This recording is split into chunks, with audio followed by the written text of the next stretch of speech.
This is the Erin Cruz Show. Politics for the people and by the people. With your host, Erin Cruz.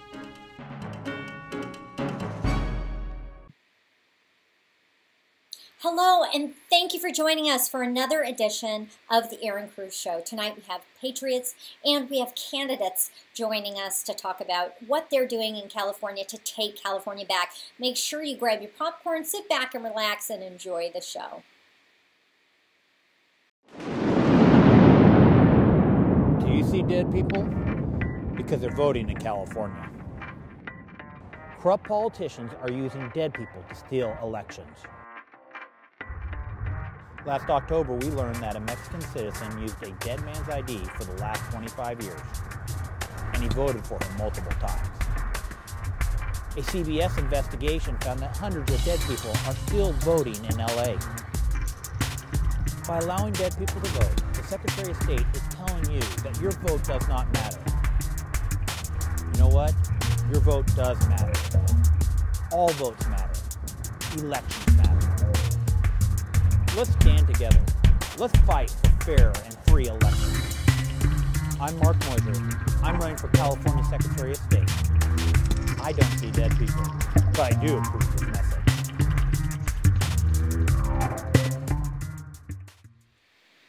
Hello, and welcome to the Erin Cruz Show. Tonight we have on with us Johnny Nalbandian. He's running for the United States Congress in the 28th District in Los Angeles County. Johnny is known as the Seafood King, right?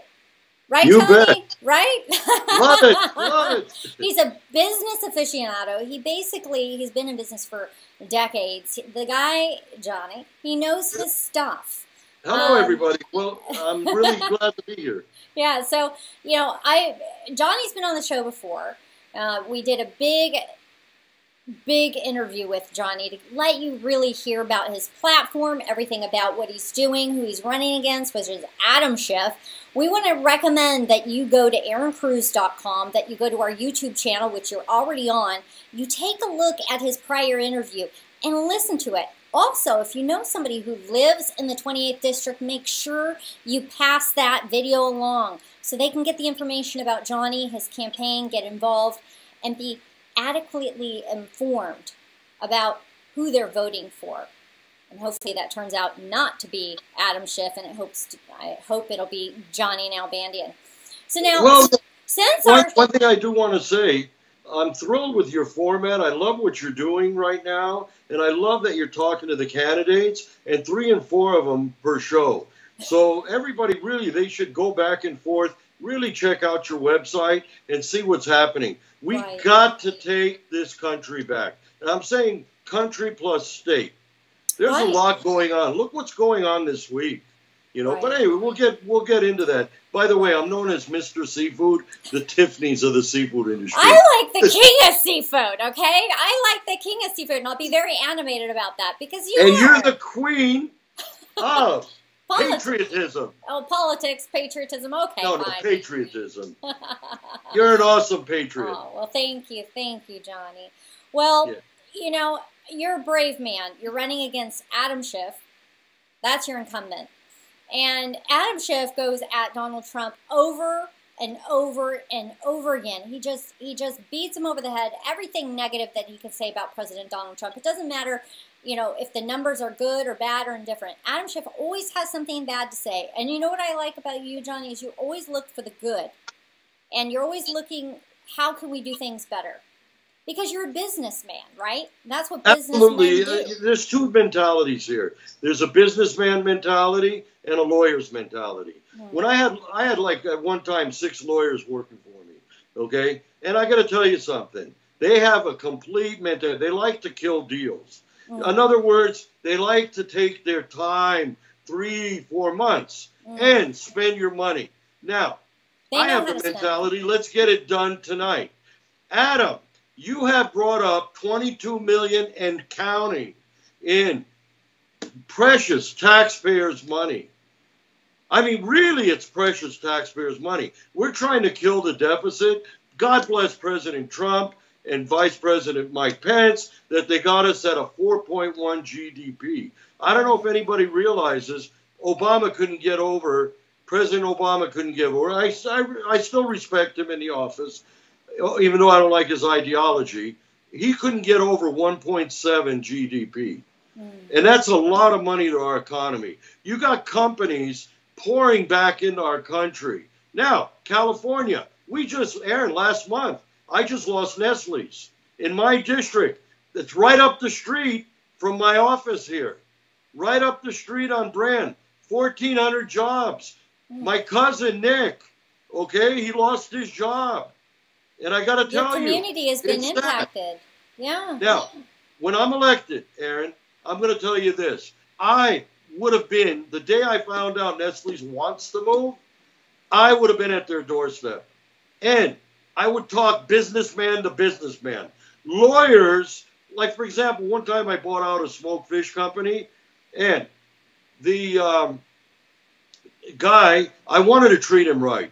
So the lawyer says, you know, you're giving him too much. You're doing this, you're doing that. I said, look, I don't fleece anybody. His product is wonderful. I need to keep him in business, right? Just give me the legals. It took him a week and a $2,000 bill after that, okay, which is okay.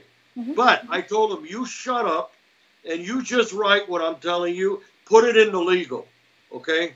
So now, my point is this. I would have been, as businessman to businessman, talk to the CEO of Nestle's to see what I can do to get him to stay.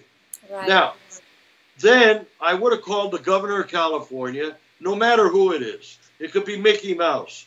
I would call him and say, look, we got to keep this Nestle's company in our, and by the way, they're not only in the chocolate. We got to keep them in the 28th district. And yeah, they're into a lot more than chocolate. They've got water. No, hey, they're into pasta. I used to distribute their pasta from Italy. In fact, at one time, one of my friends had the exclusive to Nestle Italia. They're a big company. Like I said, they're just not in the Coffee Mate or any of that. So they've got a full line of stuff from all over the world, plus United States products. So that's 1,400 that just left here. 1,400 jobs. Would I have been successful keeping them here? You bet. And one of my goals is, when I'm elected, to make the 28th district, out of all 53 districts, the richest district in California. Mark those words, Erin Cruz. Well, that's an ambitious statement. I don't doubt that you'll be able to accomplish a lot. We have to have strong people in the United States Congress to be able to help legislate. There are a lot of faulty regulations out there that are bleeding the country and that are enabling states like California to take advantage of the populace. And we need people in D.C. that are actually going to, deregulate, and the regulations they do put in place, we want them to be working for the American people. Easing regulations on we need business mentality. How long has this clown Brown been working on this train, wasting money? Right. We don't need that train. Right. I agree with you. I agree with you. They know how to do, tax, spend, regulate. Okay? Johnny's about giving people a ladder, creating businesses. I'm telling you. Yeah, creating a climate where businesses can operate is definitely important. And I believe that you have the expertise to be able to do that. Adam Schiff is just blowing a horn and spending money and wasting time. Now, I was at a premiere for Dinesh D'Souza. You came down. It was so good to see you. It was the Death of a Nation premiere. It was an amazing event. But I remember hearing you. You basically were calling out Adam Schiff in an interview, okay, that was put all over the internet. Do you ever hear from Adam Schiff when you call him out on the issues, when you address the facts? Do you ever hear from him? No, the guy, I'm really trying to get his message. And his message is destruction. Hey, we got liberty here, and he wants tyranny. Bottom line. Now, I'm telling you, Erin, if somebody, when Obama did something good, I'd be the first one to say, hey, bravo, Mr. President. Okay? I'm a guy that I don't look at you're a Democrat, you're a Republican. I'm a guy that I'm a constitutional conservative. Follow this Constitution. Right. Adam, I've looked and looked. In fact, today, let me ask you this. I got an email from Adam Schiff and the Democrats. Mm-hmm. You know, I'm on their list somehow, some way, okay? That it's the anniversary of Social Security. And the Republicans are attacking Social Security. They didn't word that right. The Republicans are not attacking Social Security, Erin. More fake news that they're putting out there to the people. The Republicans, us conservatives, let me say it in a better way, are trying to make sure that Social Security doesn't run out of money. Right. They're trying to find solutions, and the Democrats are stalemating, dividing, using propaganda, and if you want to call it fake news, that's what it is. Lies and deceit and division. Now, you've called him out. You've called Adam Schiff out online. You've called him out publicly. The news media hasn't reported it. Adam Schiff surely knows about you. Yes. He surely knows you've called him out, yet there's been nothing. You know, I'm thinking that, is he even going to debate you? I believe that the people in your district deserve to hear both sides. I'd like a debate in October. In fact, I'd like a couple of debates. One, I'd like to debate about families. And two, I'd like to debate about business going forward. I'd like that to be the subject. Our campaign will be sending him a certified letter. Right. Good.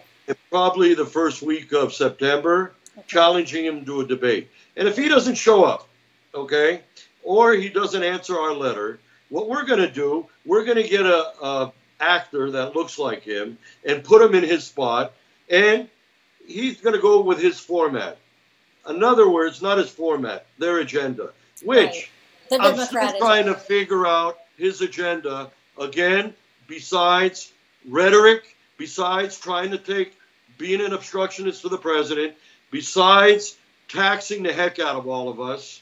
And, Erin, we have a state here, okay? And I know I'm not running for a state office, but I'm going to be involved in anything. Last night I was in Hollywood, walking around. Right. I went after my show to the Trump Star, okay? And I wanted to check and see if it's still in good shape. Do you know why, Erin? Number one, I love that star. Number two, I love the president. Number three, it's in my district. Right. So I'm keeping my eye on it.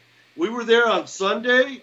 We went on Monday, and we were there on Saturday. We're on Monday. Every other day, me or one of my people will go visit, make sure nobody's disturbing that star. And by the way, that star is not leaving Hollywood. It shouldn't leave Hollywood. It's my district. And it's in my district that these clowns are starting a Stormy Daniels Day. Okay? And they're wiping out, and that's in West Hollywood. Oh, my. Okay? West Hollywood's the one who wants to take this map out. And by the way, I was pleasantly surprised when I was campaigning at Pavilions Market, West Hollywood. They loved me there. My first time, I was a little nervous going there. You know, they said, oh, it's 100% progressive liberal. Right. No. You know what the number is? The number is 6 to 7 out of 10 love Johnny. Right. And love my agenda. Your platform. Right.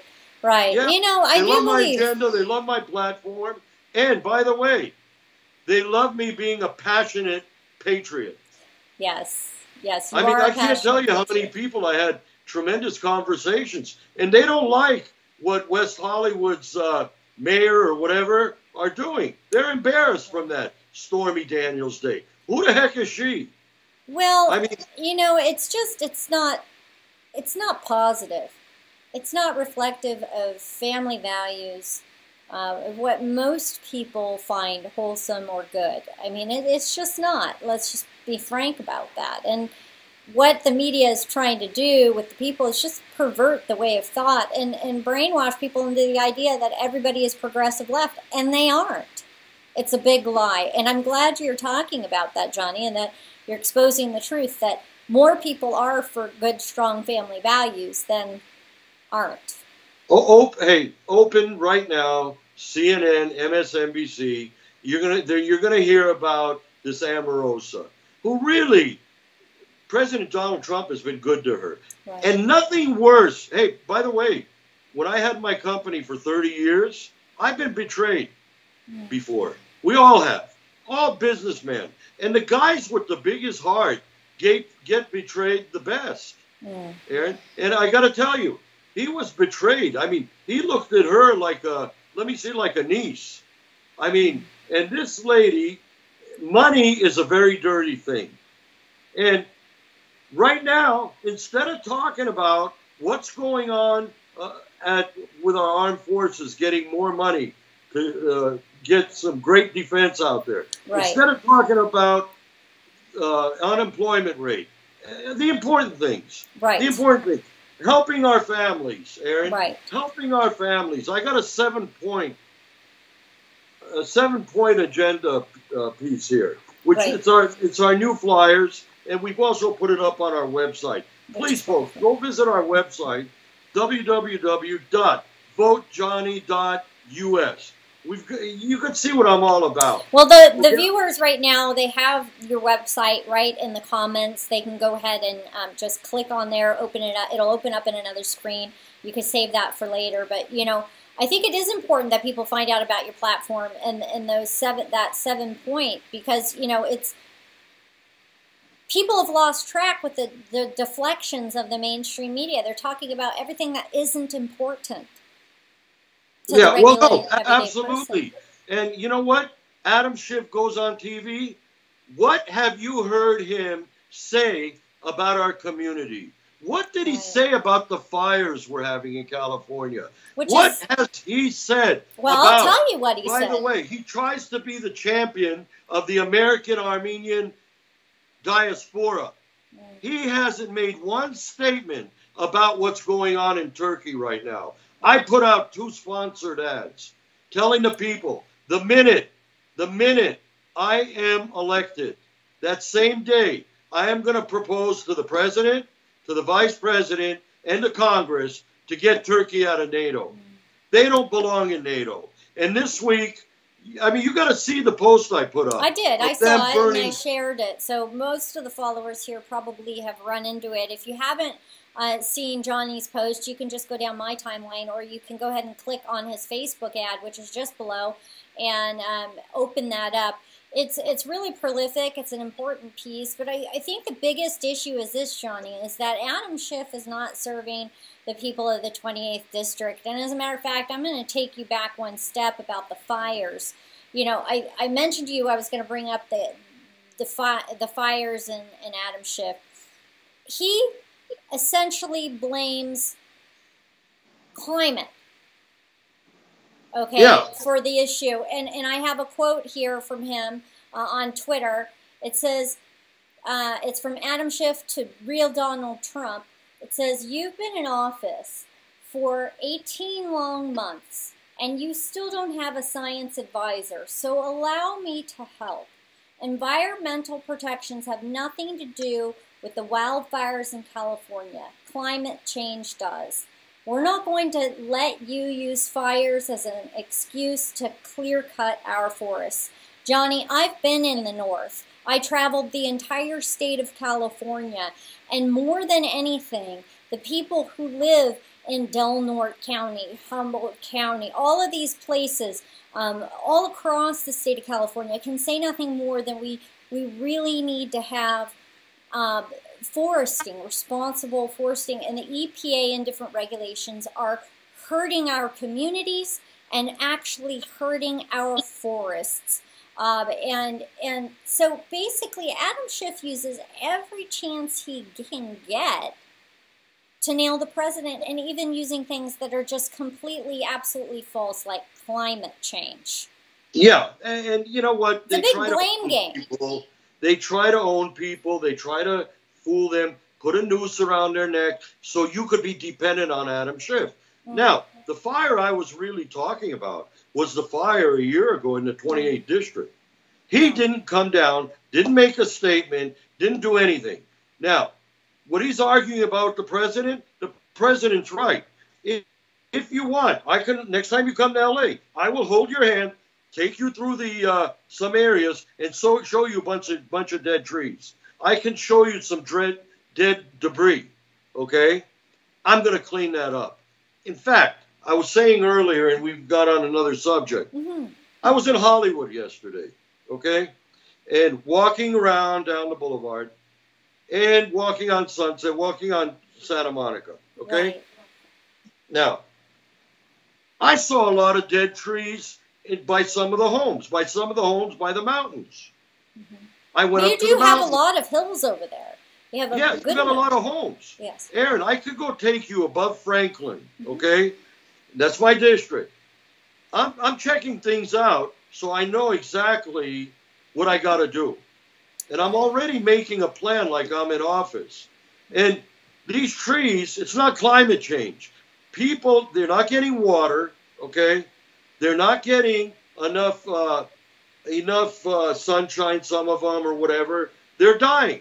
You know, things die. And there's also disease, infestation. There's a lot of different things that go into it. But even the specialists talk about there need to be solutions, and we have a responsibility, you know, to go about this in a way which aids the population and also helps protect the communities around these trees. You know, Well, and you know those guys in jail that are out on the freeways? Get off the freeways. Let's put half those people up and around the neighborhoods to go and clean up dead trees. And I'm talking about neighborhoods that are near the mountain, okay? This is what my plan was last night. This is what I thought of last night. But, again, in the middle of our district, that big fire, La Crescenta, Flint Ridge, you remember that? last year, right? He did not make a statement. We made a statement, our campaign. And I was wishing I was in office. I'd be there with a fire outfit. I'd be there helping the firemen. Trust me on that. Now, these fires, the only reason he's attacking and made a statement on it is because of what President Trump said. And President Trump said the truth, my friend.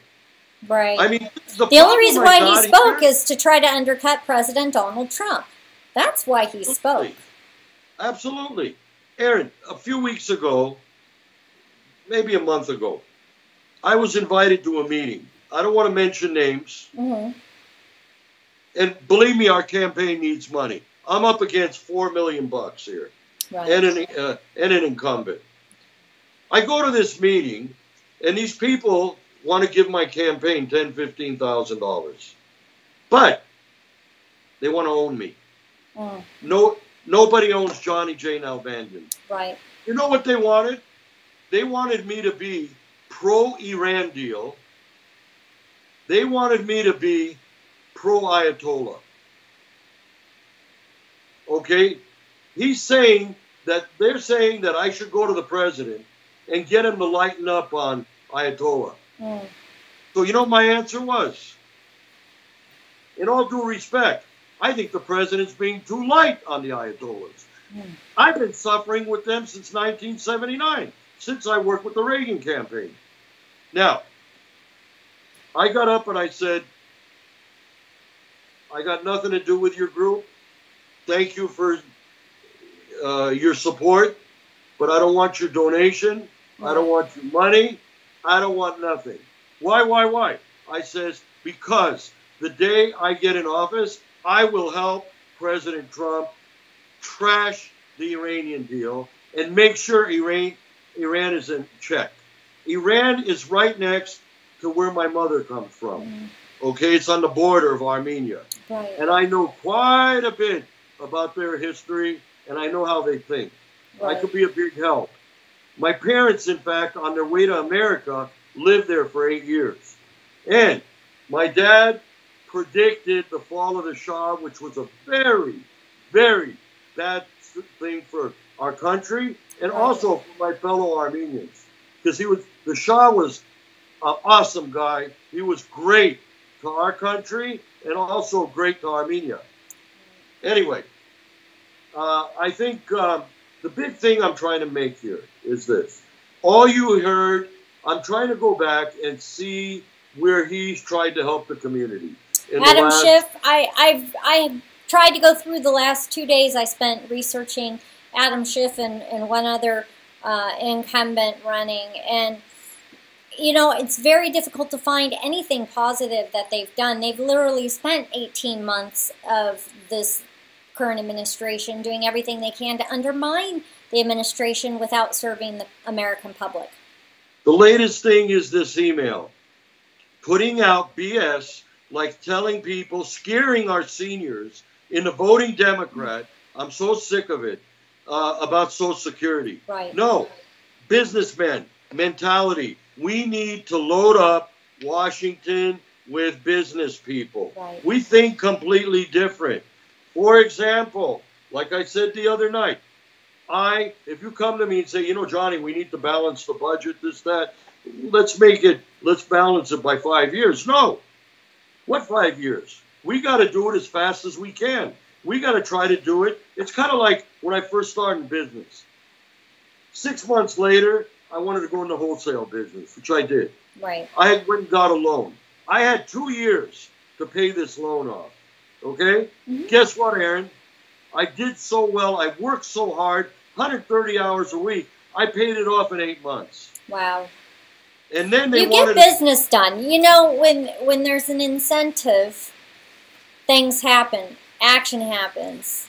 You know, and the current politicians are status quo. They aren't serving the American public.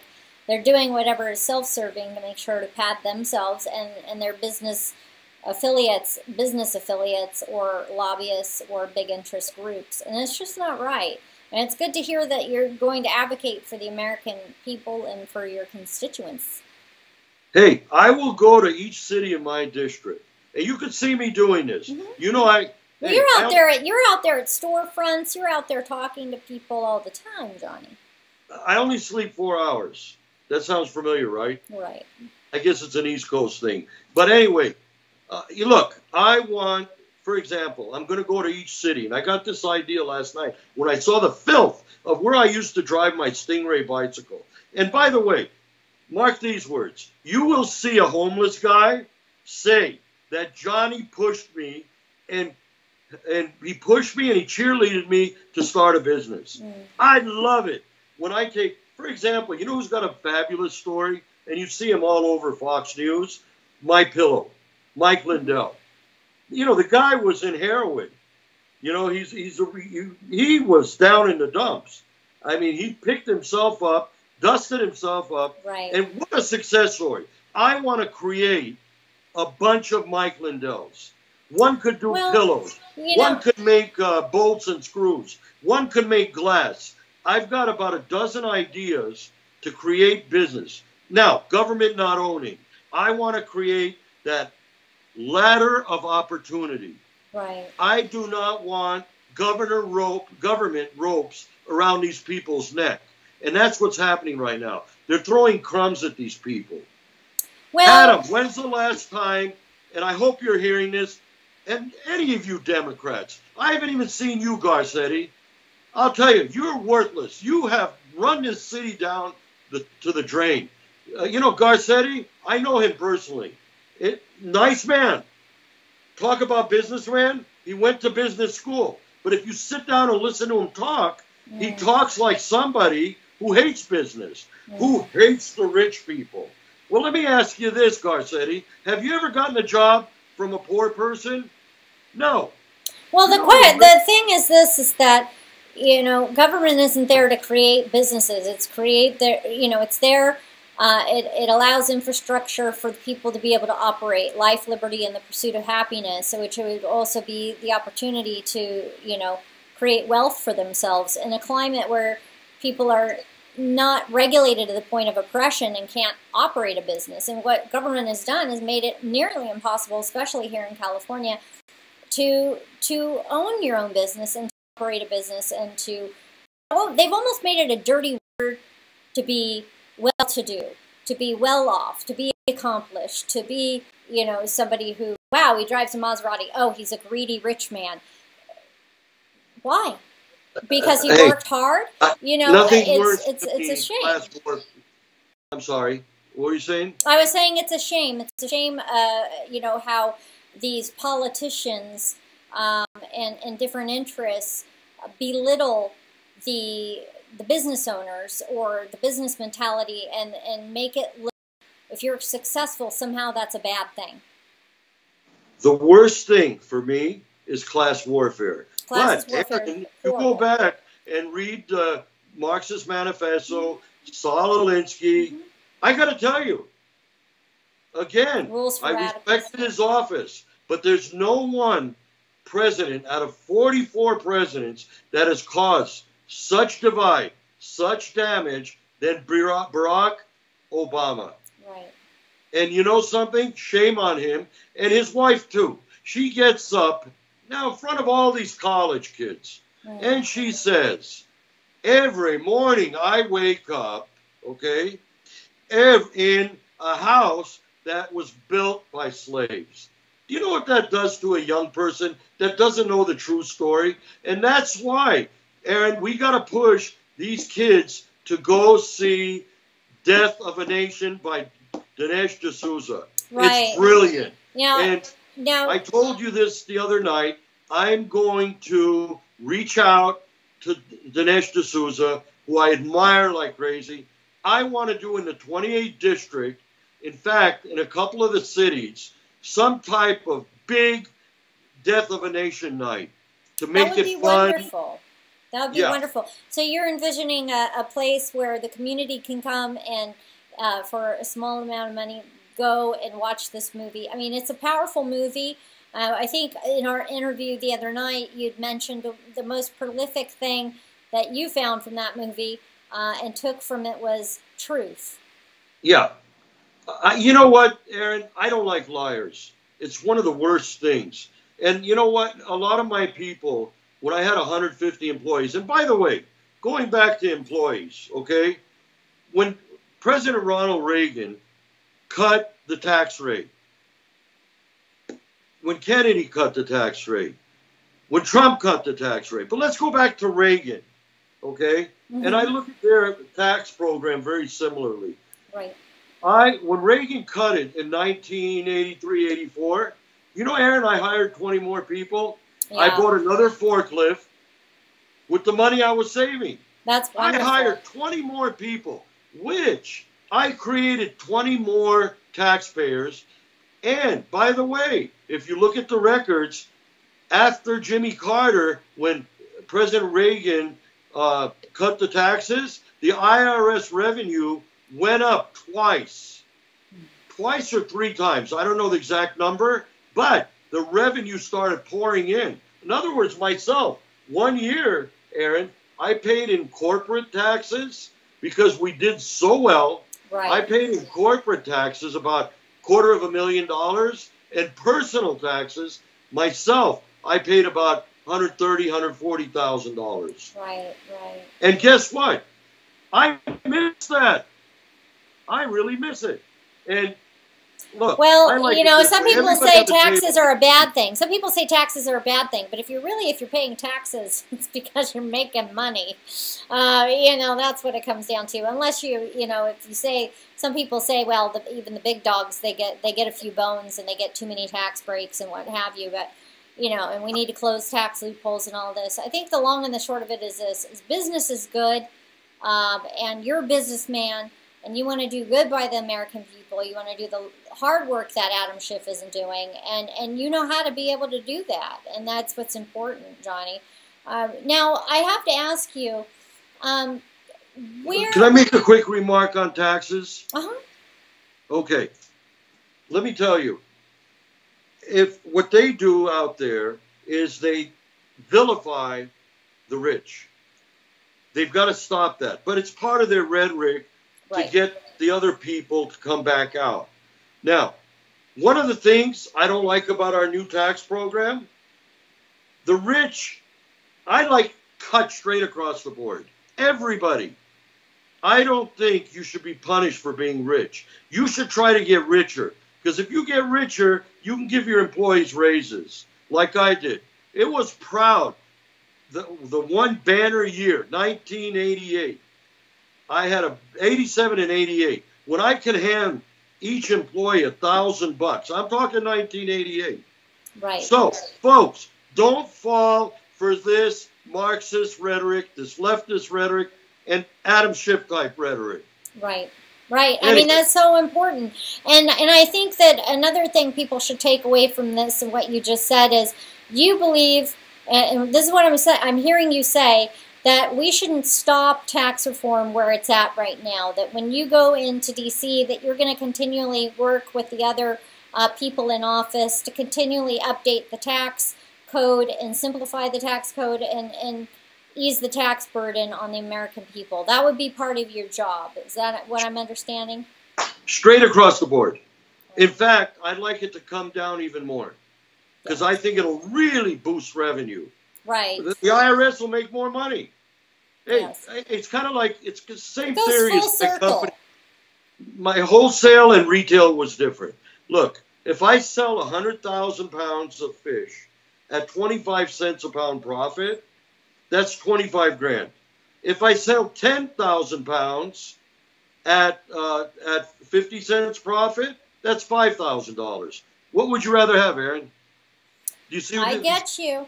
I understand. And yeah. I think it's important for people to understand the big picture of how the politicians have manipulated the system to benefit themselves and also the aid in the class warfare, because going full circle, that's the biggest problem, is there's a war going on in America, and the politicians, many of them, are not on the side of we the people.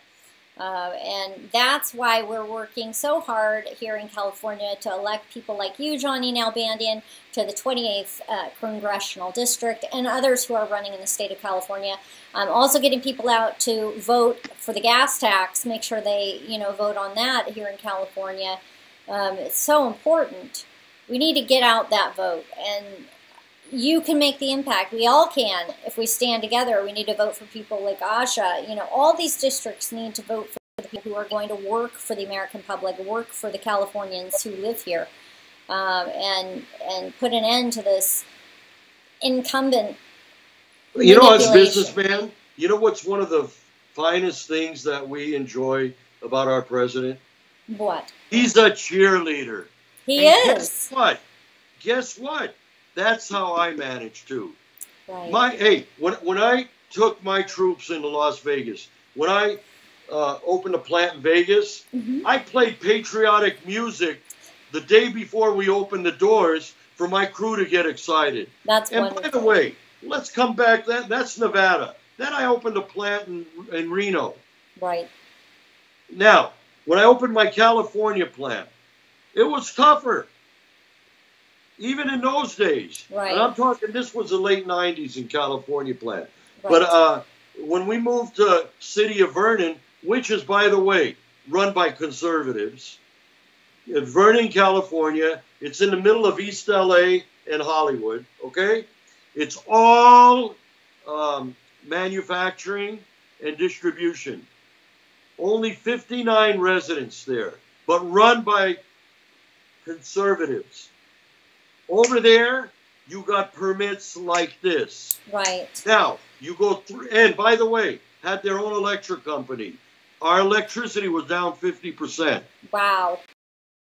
That's just one city. No graffiti, no nothing.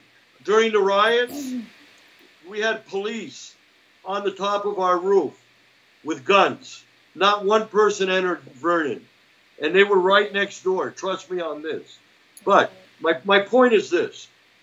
How could Texas, Florida live on zero income tax? We have the highest income tax in all 50 states.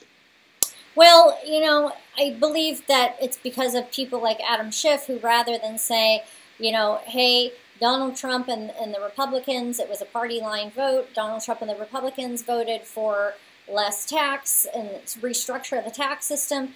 That's going to hurt Californians. This is horrible. Instead of saying that, Adam Schiff could have said, you know, look, California, now is the time for you to modify your tax code and marry it to the federal tax code to benefit Californians. Instead, he bashed Donald Trump. He bashed the Republicans. These people like Adam Schiff are not working for the American people. They're working for themselves. No, what they want to do, Erin, is look. They want to bleed the system. It's called recycling and spending other people's money. They want to take money from Erin Cruz. They want to take money from Johnny Nalbandian. They want to take money from Johnny's neighbor next door, okay? Peter, Paul, and Mary, whoever, okay? Socialism. And they want to throw it out to people that are lazy that will vote for them. And here's a beautiful quote by Rush Limbaugh. Very hard to not vote for Santa Claus. That's the whole theory. Bottom line, end of story. Well, you know, I'm glad you're running for office, Johnny, and I really want people to get on board, volunteer for your campaign, to go to your website, if you give that website to them again, and contribute financially. But again, you need boots on the ground as well, so to help you out, time, talent, and treasure is what you need, and we need to get you into office. So can you give them your website again, even though it's down here in the comments? Yeah, please come down. You'll have a lot of fun on our campaign. We got a lot of beautiful young people. In fact, my campaign director's only 20 years old, and he's sharp as a pistol. The guy who runs our coalitions is 18 years old. In fact, I think they're going to be on Erin's show next week. Yes, they will be. You'll get to meet how sharp they are. And I'd love for you to check out my website, volunteer. And guys, God, I hate asking for money, but it's not for me. It's for the love of this country. Believe me, I will give you 20 hours a day. Mark those words. I love America. I just, look, since 5 years old, I've been a patriot. I mean, my heroes, Patrick Henry, George Washington, Ben Franklin, the founding fathers. Right. I love them. Then, as I was growing up, my heroes became entrepreneurs. We're asking for 100 patriot, liberty-loving, tyranny-hating Americans to just donate $30 apiece. Right. That'll help me go up against this guy's $4 million pot. If we get 100,000 people, Erin, to give $30 apiece, again, there's the volume, the wholesale mentality, business mentality. There's $3 million. Right. I need a billboard in this town. I need advertising. Well, the people need that. The people need to realize in order to help you get to where you need to go, they need to work with you, work with your campaign, and part of that is monetary. And, you know, the people want a different leadership for that district. They should help support that, and that would mean supporting you. And I don't think there's anything wrong with requesting that the people help. You know, this is their district. This is their community. No, their district. So, and again, I'm promising them, I'll make it the richest district. I'm going to be out there, boots on the ground, me, after the election. right. Well, not only before the election. I love being in the middle of the people. And the other about it, when I was campaigning, they said, what are you going to do with your show after you win? I said, God, I like your attitude. We're keeping our show. Good. We're going to do it from Washington. Good. Because I want to talk to my people. In fact, I'm going to make it 3 days a week that my constituents could call in. Or anybody could call in. That would be wonderful. But anyway, check out our website, folks. $30 is all we ask. www.votejohnny.us. www.votejohnny.us. And Johnny is spelled Johnny. Okay? And Erin, thank you so much for having me on your show. Of course, anytime. And we're going to have you on more as we come closer to November. We'll probably have you on at least once a month. We really want to follow your campaign. Adam Schiff has been a thorn in Donald Trump's side, and we elected Donald Trump to get a job done. So we need to back up the people like you who are stepping forward in that good fight and help do whatever we can to get you elected. So God bless you for running for office. Thank you again for being on the Erin Cruz Show. Thanks so much, Erin. God bless you. We love you. God bless you.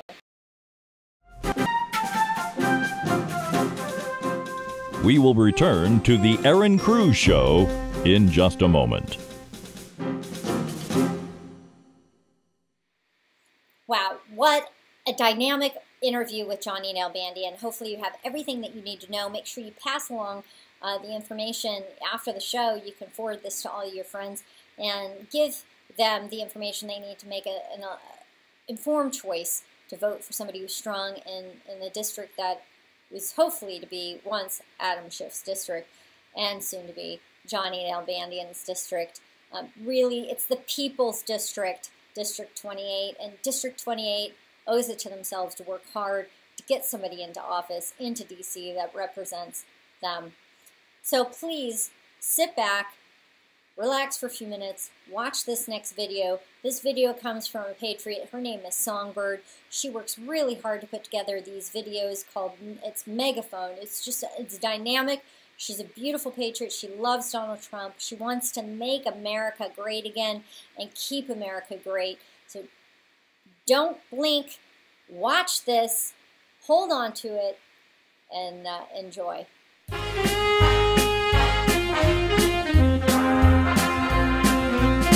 I get no kick from champagne. I only want to see America again. So tell me, why shouldn't it be true that I get a kick out of you? Seats are filling up on the train. Standing room only is the refrain. A crescendo so terrifically huge. Yeah, I get a kick out of you. I get a kick every time I see you standing here before me. I get a kick, and it's clear to see you obviously adore me. I love you. I get a kick to see our nation strong. My heart soars high like the eagles in the sky. Citizens first is the best thing to do. Yes, I get a kick out of you. I get no kick from champagne. I only want to see you mad again. So tell me, why shouldn't it be true that I get a kick? I get a kick. I get a kick. I get a kick. I get a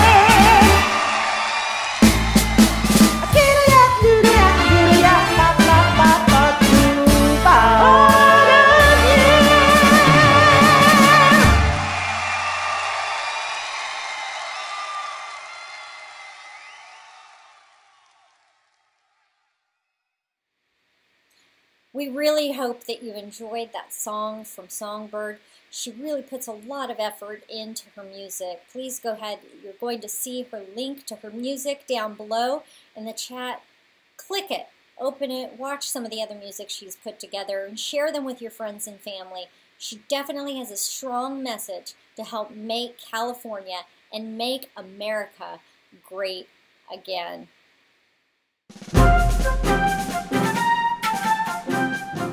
And now, back to the Erin Cruz Show.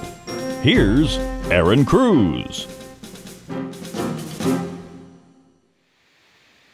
Hello and welcome back to the Erin Cruz Show. We are here with Marco Gutierrez, the co-founder for Latinos with Trump, Latinos for Trump, Latinos with Trump. It's actually both, really.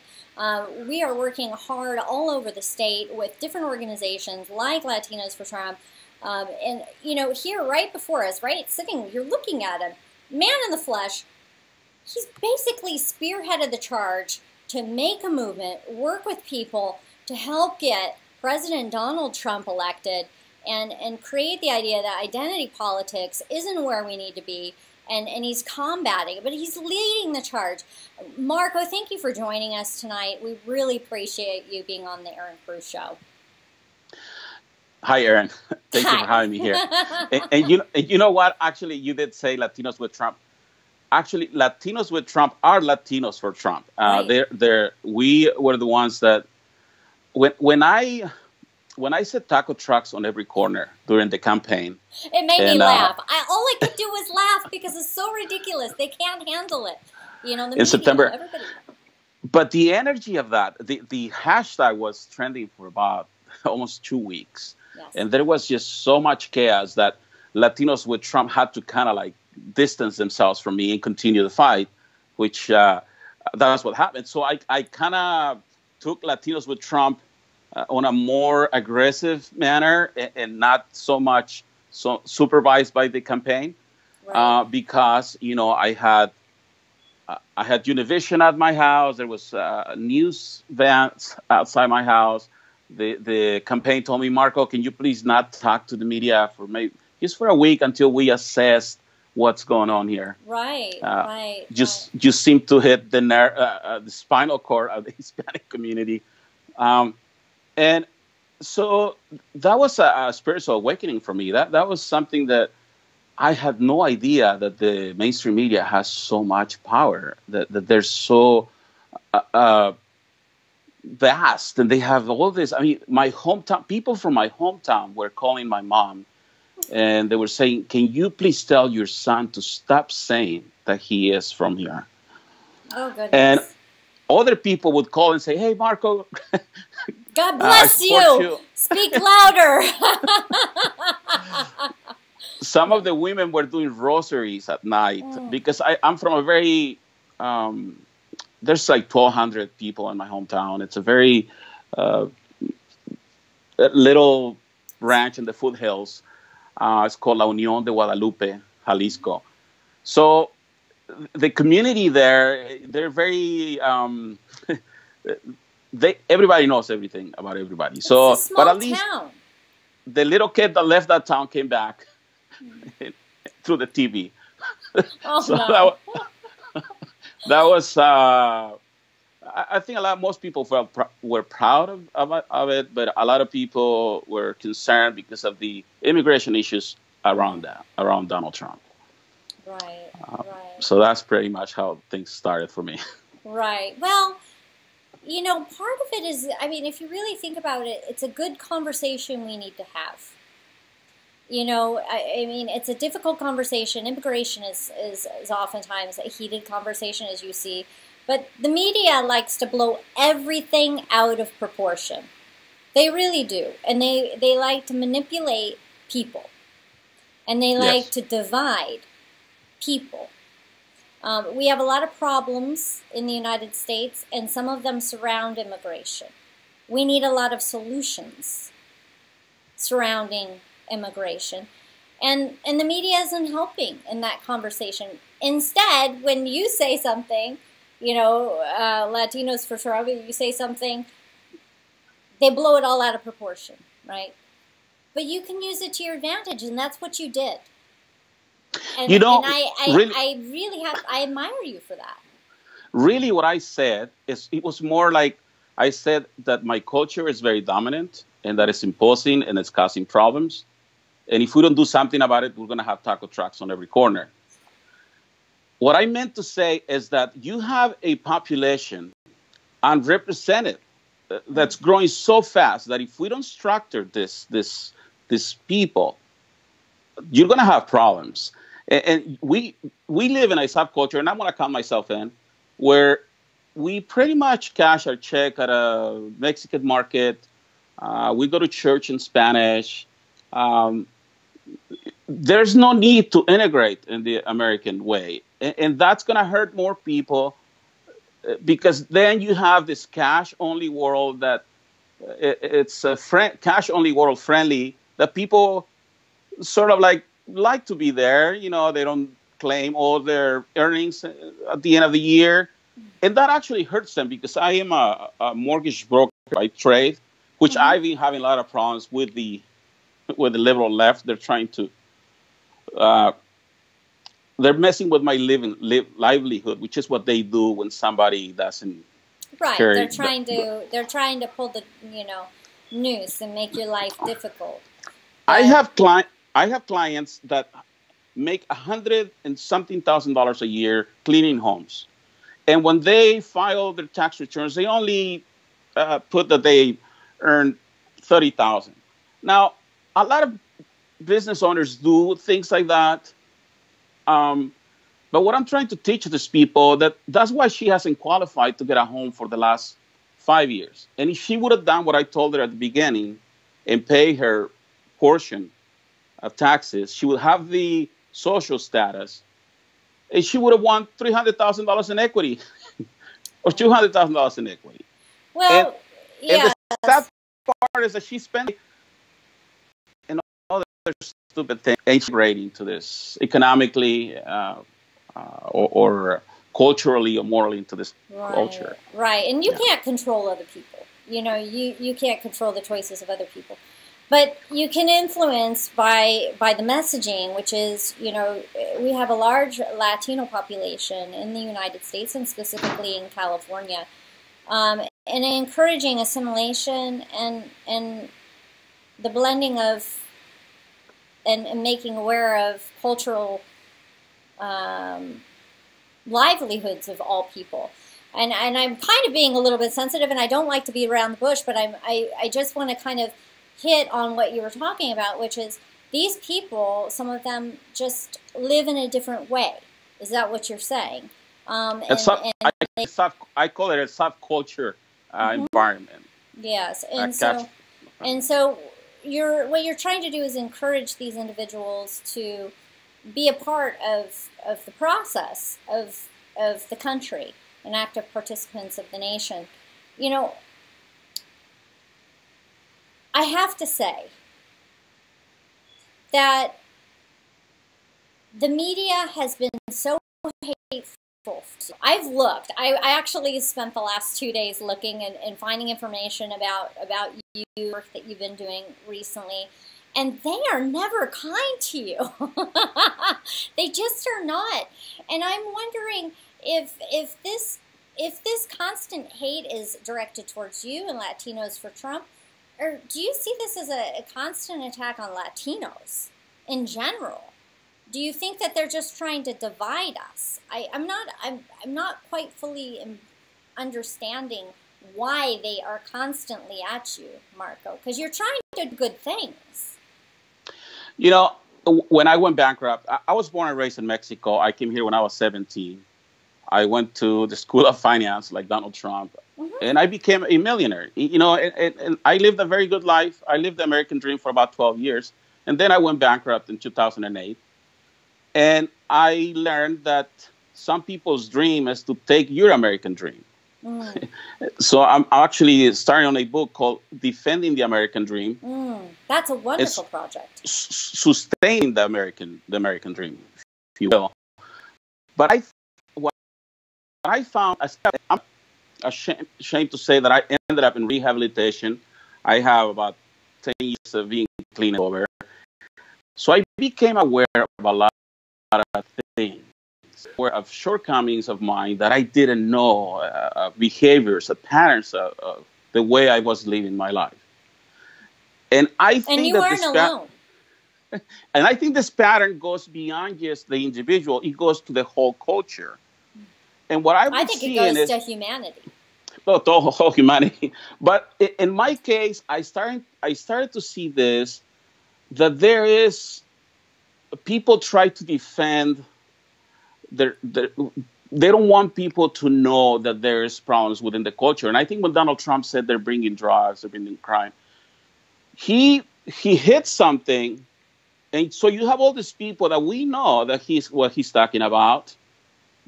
But instead of taking responsibility, we get offended.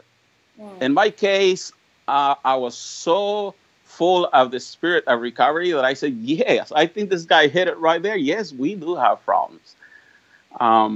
So I started talking about those problems. I think there's studies that show that immigrants, when they come, they leave their country of origin, and they're here 5 years, they go through depression. They go through adjustments. And we have to give them credit for what they have done. But at the same time, we have to tell them, look, these are the new rules by which you should live by. And a lot of these people, they don't want to listen to that. And they want to continue their third world mentality and to play by those rules in this country. And guilty myself, you know, when you grow up in a third with scarcity, extreme poverty, your defense mechanism, your survival skills are off the charts. So when you come to a developed nation, there is things that are, you're rich. You know, your dreams can come true, but a lot of these people become greedy. A lot of these people do not, guilty myself, do not value the opportunities, the liberties, the rights that we have now in this free world. Right.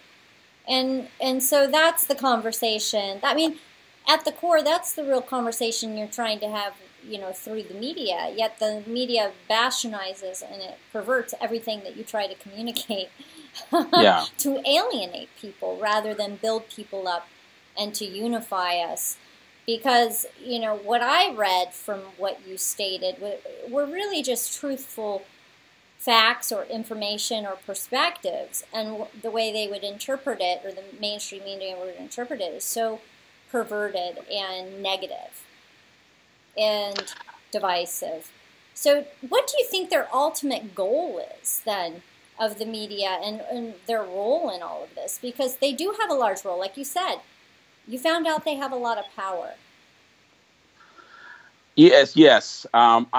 I saw that, and I call them modern wizards, you know, witchcraft almost, to a level where they make up something and they put it on TV and they repeat that so many times, and people actually do take that at face value. Right. And I feel for people that are actually going through, they're going through this psychological issues because of all the lies that Univision, Telemundo have said about Donald Trump. Right, and they're fed false information. They're not fed truth. Actually, you know what? Don't you think that should be illegal? Actually, you actually, it's fraud because your information is not true, and these people are living their lives in a bubble that they created. I call it a counterfeit version of reality. It's propaganda, and I think you're right. There should be a level of responsibility by the media. I was on a show yesterday with Johnny Nalbandian, and he brought up a Gallup poll which talked about socialism and capitalism and how people viewed it. And of course, all the media could talk about is how the view of socialism has gained momentum and capitalism has fallen. But yet, in the poll itself, if you looked at it, there were certain age groups and certain elements of the poll which were so important, where socialism wasn't gaining ground, it was losing ground, and where capitalism was gaining ground. And different viewpoints, they're not reporting all of the facts. And it's the same case with President Donald Trump. They have a responsibility to report truth and report all of the facts to the population. And Univision, you know, and Telemundo and all of these, I mean, they have a loud voice in the Latino community. And when they do this sort of thing, they alienate people from Donald Trump. It's shameful.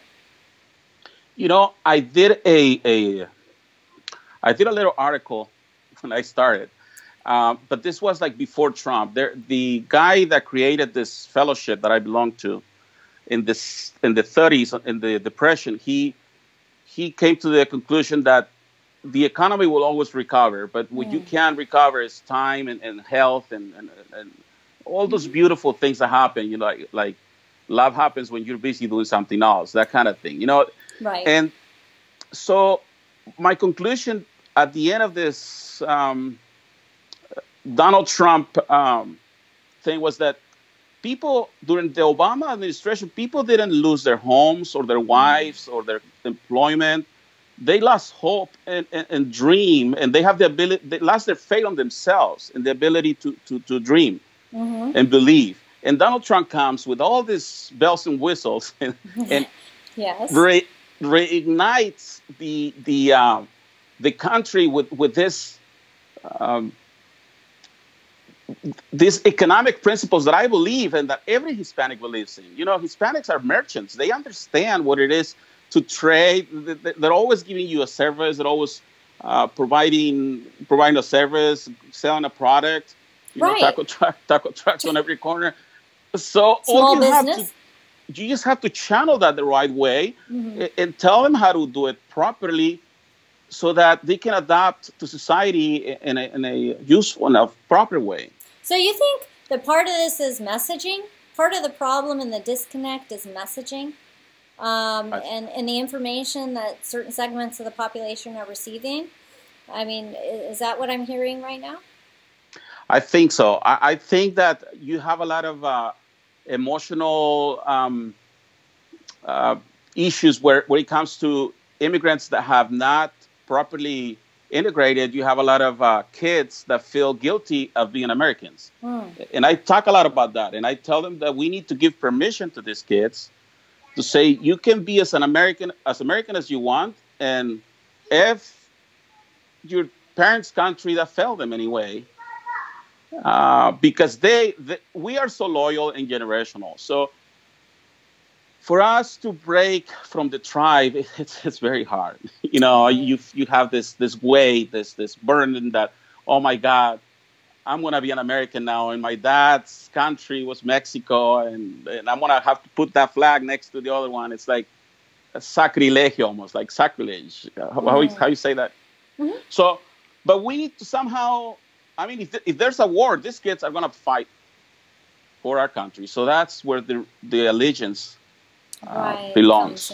Right. And I think it is true though of many. I hate identity politics. It gets me. It beats at my core because my family, part of them, half of them, they came from Austria. They escaped the Holocaust. Very, very brutal time with nothing. Wow. And they had to come here with nothing. And I'm sure many of them weren't able to come here, right? And they started with nothing, and they had to work hard. And they left a country that they loved, right? But they adopted America. They became Americans, and their children were Americans, and, their children's children. I'm an American, and I love this country. And as much as I know that part of my family is from Austria, my heritage is from there. I love the Austrian people. I'm an American. And there's no shame in saying that and embracing that. But I can see why maybe certain cultures are very family-oriented. Not that Austrians aren't, but are very family-oriented. And struggle with the assimilation process. But I guess the message needs to be clear that, we are many different types of people and kinds of people and different cultures here in America, that we're all Americans and that we can love one another, that we can get along, and that we're working towards a common goal. And many of us, what we want is good, strong families, good, strong communities, a good, strong nation where we can live well and prosper. But we also need to be a nation of laws, right? And so I think a lot of it is messaging and also the acceptance, what you were talking about. What are you doing and working for with Latinos for Trump and these other community outreaches to help bridge that gap? You're just having that conversation with people? Well, believe it or not, the taco truck really breaks the ice, which is something that both sides. It's hard to approach. I mean, it's easy to approach people, but it is really hard because there is no outreach by the GOP that I could guide myself. So it's kind of like trial and error. And I've been going to different communities, bringing this message. And so it seems that the people that walked here before me, somehow they did not have a path that I can follow. Like even Cesar Chavez. The message of Cesar Chavez has been lost. I mean, this guy was a great man, but I don't think he did a good job putting a successor. Because there's really a disconnect between Chicanos, Pochos, and then the new generation of Hispanics that came in the 70s, in the 80s. Right. I think that my first job should go to these Chicanos and break the ice with them because they're so angry. I mean, they have this fight against the white man with blue eyes that I don't understand. And most Hispanics don't understand that. It's a crazy fight. I mean, most Hispanics out there will tell you, I am so grateful to this country and what it has given me, legal and illegal. So don't be playing this game that they're against Trump, because I don't think they are. It's just a small sector that has... And it's propagated by the mainstream media, who likes to bloat any one tiny little clip and play it over and over and over again to inflame an entire population. Really. Yes. That's what it is. And, you know, I live in Coachella Valley. I live in Palm Springs, and it's a heavily Hispanic community, Latino community, a very large service industry out there. And being a Republican, and especially being a conservative, it's almost a dirty word. You don't talk about politics out there. And here's the deal. When people ask me, because they want to know what I do, I say, you know what, I love politics, I write, I talk to people, I'm running for office. And they ask me about being a conservative and a Republican, and I like to tell them that, you know, Hispanic values, Latino values, strong family values, those are also Republican values. And that resonates with people. And then you can talk about what that means and what the beliefs are. And they're almost blown away with what the media has lied to them about for years. You know, Cruz, almost shock on their face. Do you remember that conversation we were having? It was you, Mark Malser, and some other people there. And I was telling him that I have that problem of properly identifying these people out there. And he said that the libertarians had this 40-question list that they would give to people, and then they would just answer it and just self-diagnose themselves like, oh, shoot, I am a Republican. You know, it's just, sometimes you just have to get so basic. But, you know, part of it is you have to be able to have that conversation. And, you know, messaging has been a struggle in the GOP with the Republican Party, but I really want to work forward on that. I think it's important, and I do believe that you play a strong role. You're a very honest man. You speak the truth. It's sometimes very blunt. That's okay. But you know, we have to have that conversation. Something that you can bring to them, and I used to talk, because this hits me personally. Right. In 1986, when Reagan did all this, part of it was amnesty, part of it was a program that I keep forgetting the name of it. That's how my parents were admitted into the country, and then they sponsored me, and that's how I got here. But there's 4 million people out there that had the opportunity to become citizens of this country. I want to know where they are. And I want the GOP to tell me what happened. Why did they let go of these people? Because I don't see them at rallies. I see very few. Now, I know that Bush tried to get him back when he went in, and the GOP spent a lot of money. Right. And they couldn't find him. But I'm sure they're there, and I want to go after their kids. And I would say, listen, you little miscreants, you're in this country because the best, this president. So right, because of a you Republican president. You owe Right. the GOP. Well, and it's also part of understanding, Right. and many people blame the aftermath of that process and why more people are here and why, immigration issues weren't resolved. And I believe that's because of the Democrats. There were a lot of solutions that need to be made after Ronald Reagan made, that whole process went through and those negotiation and deals went through. And there was a disconnect and then a kicking of the can and a kicking of the can, and it's left a lot of people in flux. And if you do another amnesty, you're going to have the same problem unless we deal with these issues We need to deal first. with the issues. Yeah. I agree with you there. And people need answers, and they want answers, and they also want solutions. And no matter how hard they are, I believe that the American people are owed,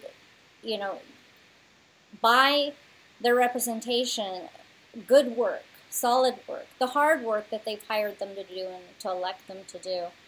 I want to thank you so much, Marco, for speaking with us today.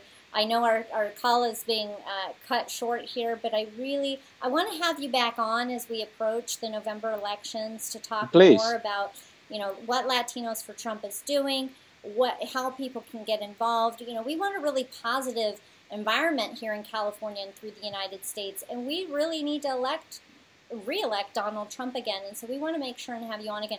Can you wrap up just real quick and provide your name, what you do, and then where people can go find information about your organization?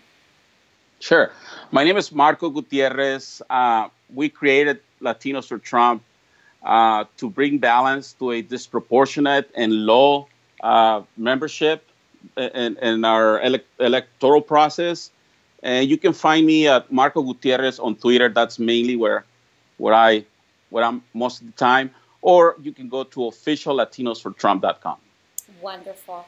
Thank you again for being with us. And we're going to catch up with you in just a few weeks and have you on again. And we'll talk about bringing more truth and unity in the Republican Party and also in the state of California and across the nation. God bless you. All right. Thank you. Take care. Bye-bye.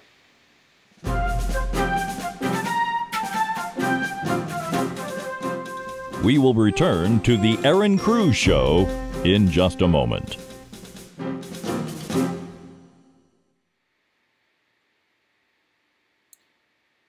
Wow. There's so much information out there today. We're getting a lot of information from the candidates and the Patriots this evening. There's something else I want to share with you. It's my book. And I know, people are always selling books, but this is an important book. It's called Revolution America. It puts together 20 years of my life in business and in politics, and it equips you with the information you need to impact your home, your community, the state, and the nation. And it really billows out to the entire world. We all play a role. We are Revolution America. We are. And I believe that this book can empower even the most blocked, hold out, liberal, progressive there is, that everyone can take something from this book.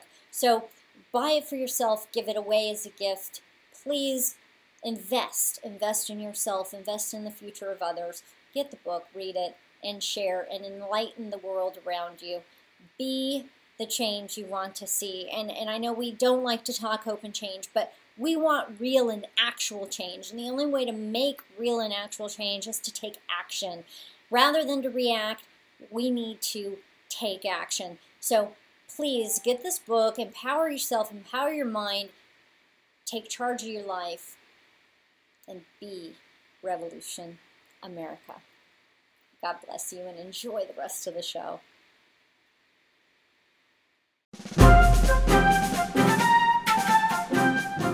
And now, back to the Erin Cruz Show. Here's Erin Cruz. Hello and welcome back to the Erin Cruz Show. Tonight we have a great and special guest with us. Her name is Terry Baker. She is the California coordinator for Freedom Rights California on Facebook. She's a patriot. She loves this great nation and this republic. She is a hard worker. I remember I wanted to have her on the show and she's like, I'm busy. I said, You're a dynamo. You're a dynamo, and that's what really we are as women, and especially in California. Thank you for coming on the show, Terry. It's so good to have you here. Oh, it's my pleasure. My pleasure. So tell us about your activism. What got you involved in politics, and especially here in California? Well, I've always had my views. I've always been a patriot, always been a conservative. However, it was kind of ironic. My husband and I were talking in bed one evening and saying that we really need to do more. And we kind of have sat on the sidelines. I mean, I am an educator myself. I'm a teacher. But I felt like I didn't know enough about politics to get out there and get involved. And the next day, it was crazy because literally the next day this movement came. It was called Freedom Rights. And we were talking and they wanted to do a march, a national march. Oh, wow. So we did a march, in March 19th. And I actually found the group in April, and we did the march in March. So, wow. In May. Right. And so we had 1 month to get it together. There were about 27 states represented. The guy that was leading it, he basically came to me and said, I don't have a California representative. Would you be interested? And so I spoke to my husband, and I said, I just feel such a passion for this nation, for this country. We're really busy. It was, I'm sure it was kind of a crazy time, but yes. I appreciate you getting back in touch with me because that's where I think this nation's going wrong. There's such a disconnect between the politicians and we the people, right. And we just want this country to be back to what it was. And we've got a lot of work on our hands. And so our group has come together. We have a Facebook page. It's called Freedom Rights California. We also have Freedom Rights Headquarters, and that's our national page. Right. And we basically just pulled together. It's a grassroots movement. We pulled together these patriots. And for people right now, I'm going to go ahead and drop this link right here in the comment section. You can go ahead and click that link, and it'll open up in another page. And hold that for later, so that way after you're done hearing from Terry, you can go and check out that page. Make sure that you give them a like, a follow, a share, and get involved and support the cause, because what she's doing is phenomenal. I didn't mean to interrupt you, Terry, but I wanted to make sure and let them know. Go ahead and click that link because it's really a valuable resource. And I appreciate you because I noticed you joined the group as well. And so I'm really excited about your 2022 campaign and running for the Senate. I appreciate that because we need people like you out there that love this country. It is really sad the way California especially has gone and is going.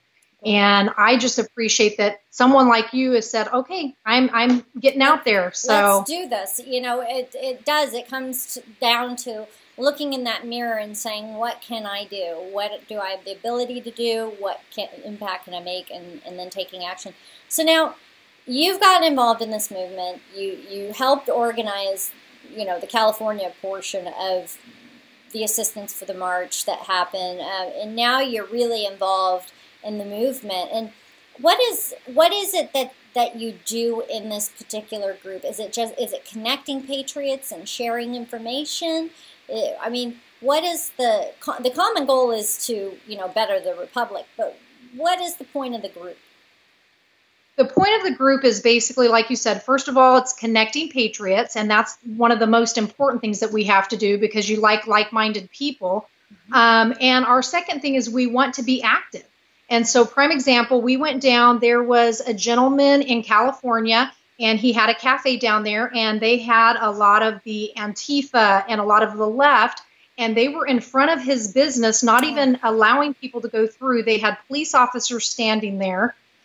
He is actually from Israel, and so great guy, great little company, and so they decided they didn't like him. They didn't want him in the neighborhood. He had been open for 3 months. This was in L.A., right? This was in L.A., and the cafe is absolutely beautiful. It's darling. The food, the drinks were wonderful. So basically, we heard about that, and so some of my group decided to go down there.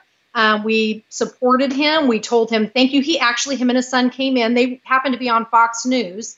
So we went down to support him, and we also decided we were going to go to March for Our Lives, and we were going to stand in front of that venue and share our side. Well, there was no else there. So we decided to go in and kind of check out what they had going, and it baffled me. We basically saw a bunch of people there that hate America. And my heart was broken. They had some young people that they're basically brainwashing, that they had done a poem, and it was "I pledge allegiance," which most of us pledge allegiance to God and to this country and to patriotism and freedom and our Constitution. They were pledging allegiance to not America, to not free. I mean, basically they were talking negative about my country that I absolutely love. And it broke my heart, because these are kids that are going out there and they've got this movement trying to get people on board that America is a terrible country, not my America, they were saying. Wow. And yeah. So that's kind of why we're here. So we look at each thing that's going on, and we kind of are, first of all, connecting the Patriots, but then we are also out there and we're making a stand for what we want to do. So, so getting the word. A lot of hot topic issues is what you're dealing with, which is the day-to-day. Absolutely. You know, I call that noise. The media, the propagandists, they're also great to just keep us busy with what's going on. And it's so important with the busyness of today and everything that is going on to be able to do something about these things they bring up. Because if it's just the busyness of the news, nothing is combating it, then they win with their propaganda. It just keeps going and going. But as we grow these groups like Freedom Rights California and others, and we have activists and people who actually care about the country, who can go out and be outspoken and speak to the good things about the country and share the positive aspects of our republic and opportunity, freedom for all, we'll be able to change the mindset of man and those perspectives and combat that evil progressive left. And, you know, the media is not helping us right now. And how is it that you've viewed them? You know, you've got this coalition going and this unification effort going. Is that helping, or is it, I mean, how do you view it? Is it hurting you, or is it drawing people together? Because in some ways I see it that it's dividing, but in other ways it's helping to unify. It's definitely unifying the Patriots. I think there's definitely a division in this country, and it's very, very sad. But here, like you said, we've got to get out there and make some noise. So we've sat silent too long, and we see what's happened to California. And so that's where my husband and I were. You know, we were not, I mean, we voted. We did our duty and voted, but we didn't get out there. And I liked also what you said, being positive, because our group is about positivity. We're not going to get on there. We're not going to rant. We're not going to, you know, be rude or be disrespectful to other people. But it's very important that we have a right to our views, and we have a right to our opinions, and we have a right to be patriots and love guns and love, you know, our country and want to pledge allegiance. Yeah, and we want to pledge allegiance to our flag. I just found out that there's a lot of schools that are not even this year allowing us to pledge allegiance to our flag. Thank goodness my district is not one of them, because I probably would have gotten fired, because I'm going to pledge allegiance to the flag. So I am tired of sitting on the sidelines, and that's kind of why I'm doing what I'm doing, is because I want people to realize we're busy. I'm a teacher.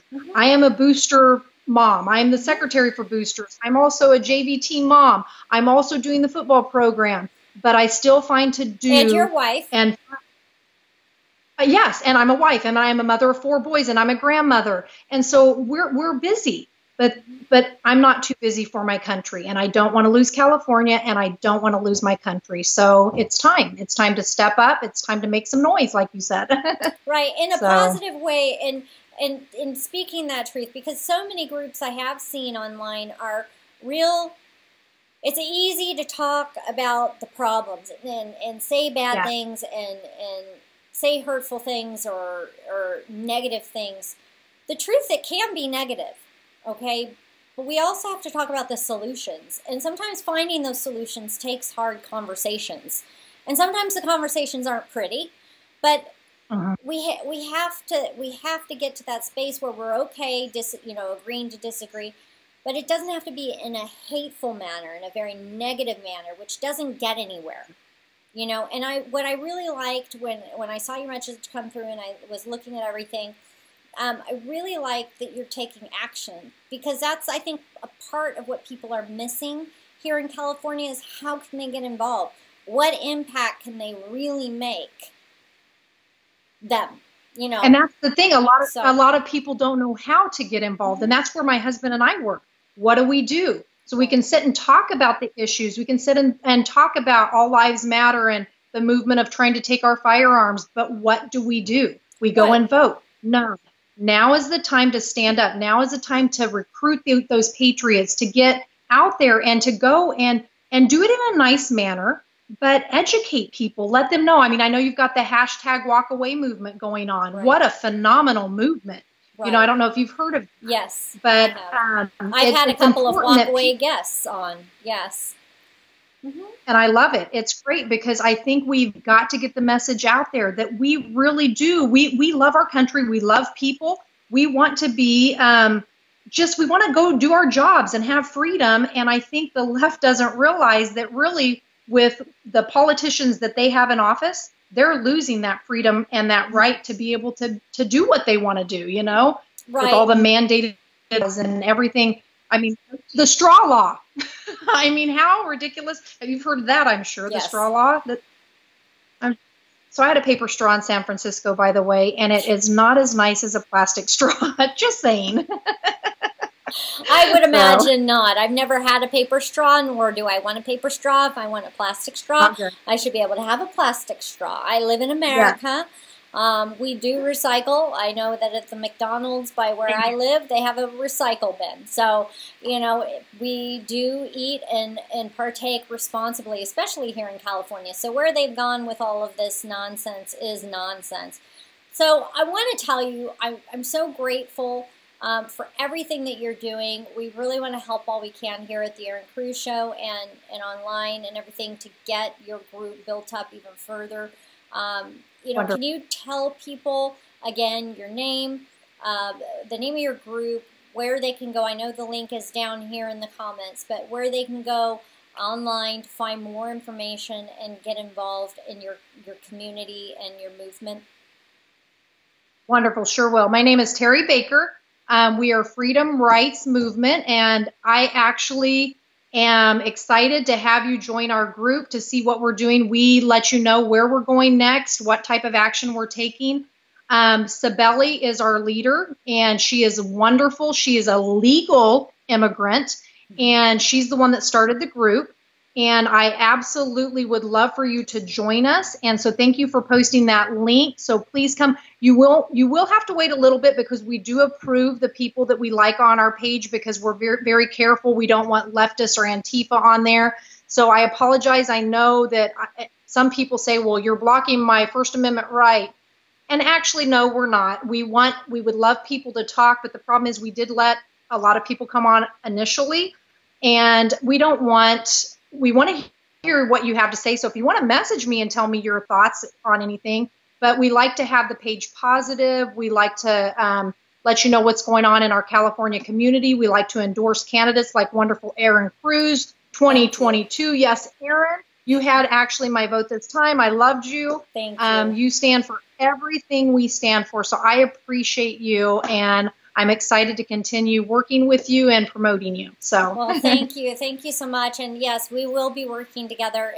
And not just your group, you know, the Freedom Rights California, is many groups. I'm hoping to have them all on here on the show. So, you know, the listeners, if you have other groups like Freedom Rights California, send them our way, send them her way, send them my way. We really need to unify different movements and have common ground and bridge those gaps, because what the left has tried to do is divide us all using identity politics, using class warfare, using anything and everything they can to tear us apart. And now is the time to unify. Now is the time for America to rise and get to the place of restoration, get back to the founders' beliefs in life, liberty, and the pursuit of happiness. Well, thank you so much, Terry, for coming on the show. I have goosebumps. I'm so excited about your movement and getting people involved and just talking to such an empowered woman. And we're going to have you on the show again. Does that sound good? I would love it. You are Okay, amazing, and I appreciate you. Thank you for everything you're doing. Well, thank you for everything you're doing, and keep up the hard work. Don't let up.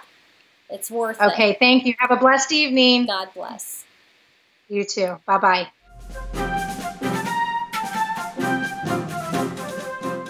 We will return to the Erin Cruz Show in just a moment.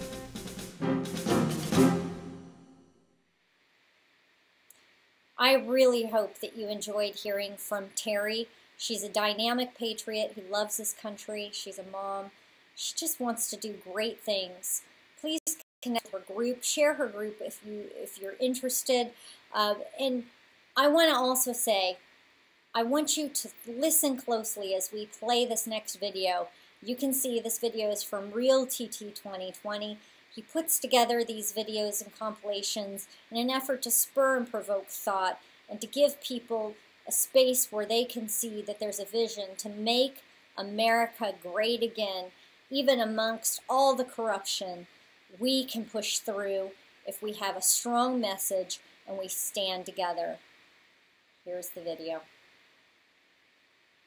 Thank you to our many partners and friends in China for your strong commitment to growing the economic and cultural ties between our two great countries. I'm especially pleased that California's first trade office has its home in Shanghai, and I have a very special connection with Shanghai. As mayor of San Francisco a long time ago, I had the honor of establishing a sister city relationship with Shanghai.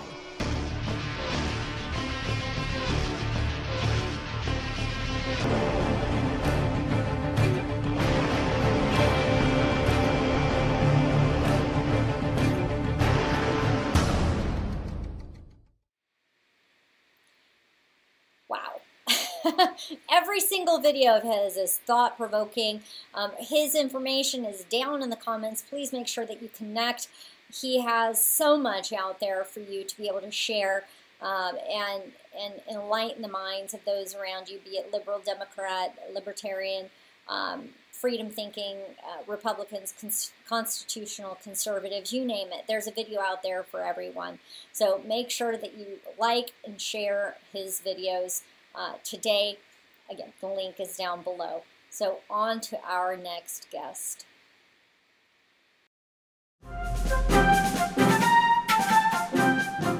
And now, back to the Erin Cruz Show.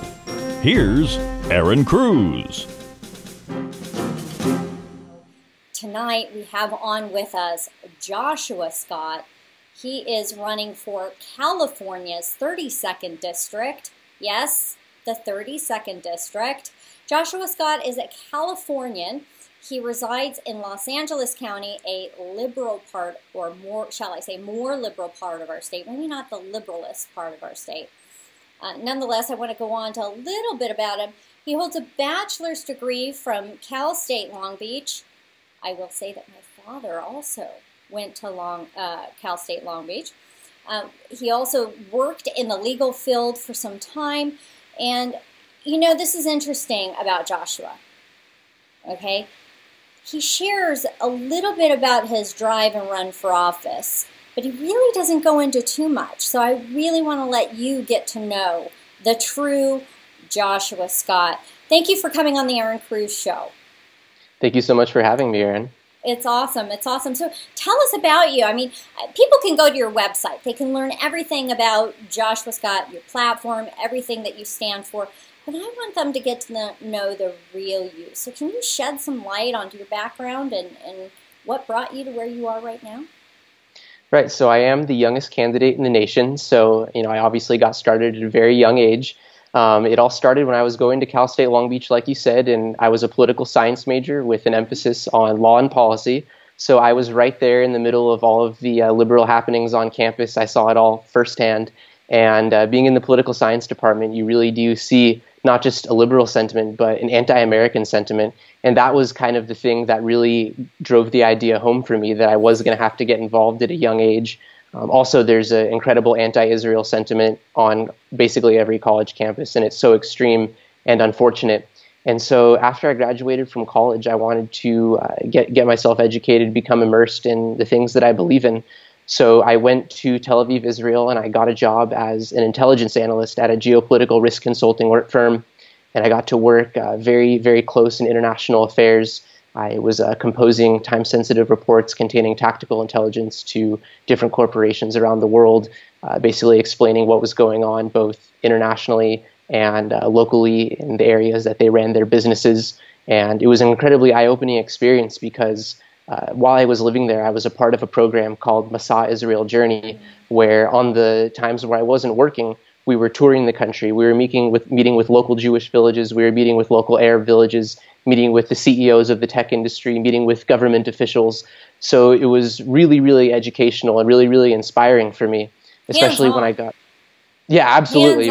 Immersed, so to speak, in the kind of the political, experience that we see very removed via the filter of the media. Absolutely. And then when I returned to the United States, it really dawned on me that, the left that we deal with here is the same opposition left that they deal with over there. Us American patriots and those who feel strongly over in Israel, we're kind of dealt with this opposition that is not really putting forth their own platform of ideologies, but it's a platform of delegitimization, hatred, and undermining what we believe in, as opposed to showing what they truly believe in. And that's why I know how important it is for me to fight for my American values and the other things that I feel so strongly about. And so when I got here, I started working for Dr. Ken Wright's campaign, who's running over in the 33rd district against far-left Democrat Ted Lieu.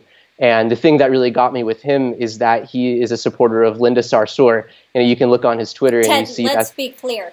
Ted Lieu is a supporter of Linda Sarsour. I just want to make sure that there's a clarity there, because Dr. Ken Wright, I'm very much in support of both him as a person and his campaign to hold office in the United States Congress, and I just want to make that clarity. Right, yeah, you can see on Twitter there was Ted Lieu actually presented Linda Sarsour with the 2017 Changemaker Award. And as most of us know, she's a supporter of Hamas, she's a supporter of the Muslim Brotherhood, and has lots of ties to terrorist organizations. And really, in my opinion, that's against what Americans stand, what most Americans stand for. Exactly. It's not necessarily a difference of political ideologies of me, wanting to get involved and just be a conservative here on the Republican side. It's, here fighting for my country and the values that we represent at such a vital time. It is. It's so important. I want to go into a little bit about, you talked about what brought you to this space, and it's part of the work that you did overseas. But on your bio, and then when you delve into your website, you talk about big money interests. How does that all tie in? Because it seemed to be something that was prevalent through your website that I was reading. Are you talking about lobbyists? Are you talking about multinational corporations? Or what were you talking about there on your website? Well, what I mean is that you see so many of these career politicians on both sides that are pretty much bought out by all of the big money that goes into their campaign, whether it's PACs, lobbyists, or multinational corporations. So when we're out here hoping for immigration reform and proper health care, proper tax reform, even with the Republican majority, we're struggling to get these necessary policies because, people are more concerned about, their next election and how much money is going to be coming into their campaign. And not only do we need strong Republicans on the ticket, but we need people that are going to fight for America First values. And it's so necessary right now. And while I was working with Dr. Wright's campaign, we were at the candidates convention in San Diego. It was exactly 1 month before the primary, before the primary. And someone told me, they said, hey, District 32 does not have a Republican on the ballot. And I thought that was incredibly unfortunate. And, a few months prior, I had even thought, hey, maybe I could get involved running for high office. But it turned out I was too young because the candidate filing deadline was, I believe, March 9th. And I didn't turn 25 until March 20th, which is the age that you must be to run for United States Congress. So I wasn't really sure how we could work this all out. And then it was presented to me that I could run as a qualified write-in candidate in the primary. And if you make it into the top two, you are on the ballot for the November general election. Right. So once I found this I immediately went and got my qualification papers from the registrar. I filled out the paperwork. I got my 40 to 60 signatures. And while I was obtaining those signatures, it was an incredible experience because of the positive reception that I received from those in the community of the 32nd District. I didn't necessarily go up to people saying, hey, I'm a Republican, we need to get me elected. I said, hey, you deserve a choice. The people of the 32nd District don't have a choice right now. You have an incumbent candidate who's been in Congress for over 20 years, and they don't, these career politicians don't hold your best interests. I'd be the youngest candidate in the nation. I believe in America. Help me out and give me a chance right now. And I had people of all different backgrounds and political ideologies supporting me through that process, and it was absolutely amazing. And then in order Sounds that way. It sounds that way. And so, but I mean, it's good for people to understand your background is strong in the sense that you may be young in age and look youthful, but you do have a level of experience which has exposed you to certain elements of life. And, I've known you through Dr. Ken Wright, and I've met you with you. You have a little head on your shoulders, which I have to tell you, even the most senior of officials who are in the United States Congress don't have that. Say it, but it's true. You do. You have a sense of responsibility about you, and a love for country, and which is endearing, and it's also important. And when I talked about that big government, and I was asking you about the lobbyists, people want to know what's going to take place when you get into office. Politicians always make promises, empty promises, and then the people have big dreams and hopes. Right now, the people need solutions. We have a lot of problems. With problems, we need solutions. The big government, the big interests, the lobby, the multinational corporations which are taking advantage, and the politicians who are taking advantage, somebody has to put their foot down.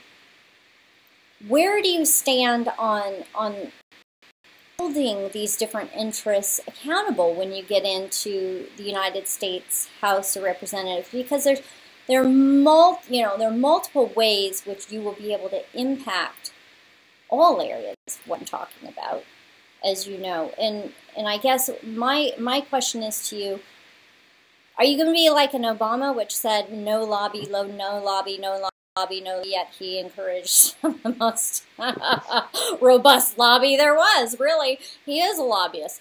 What do you want to do? Where do you want to go with this? And how will you make an impact? Well, look, I'm not saying we need to go around, changing all of these laws and how people can contribute to campaigns.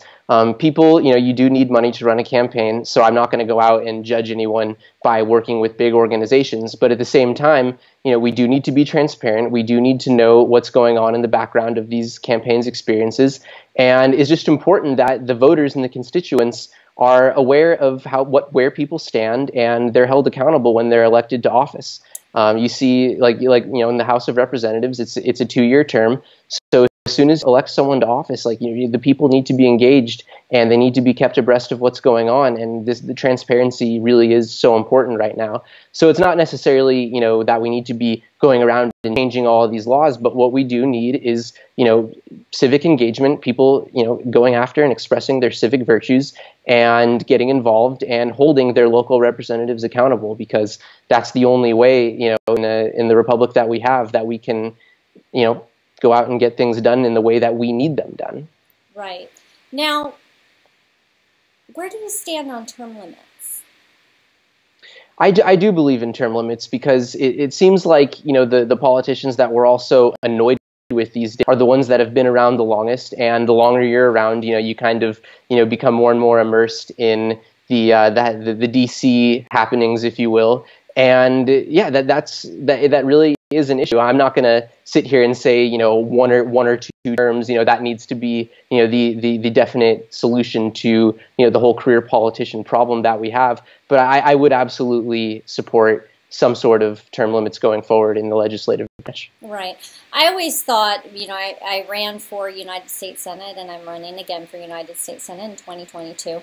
I always thought a respective term would be, 12 years or United States House of Representatives, and then a little bit more for the United States Senate. And people don't understand because there's a seniority issue, there are different committees people are on, and this sort of thing. But the idea is that it's not an open-ended book.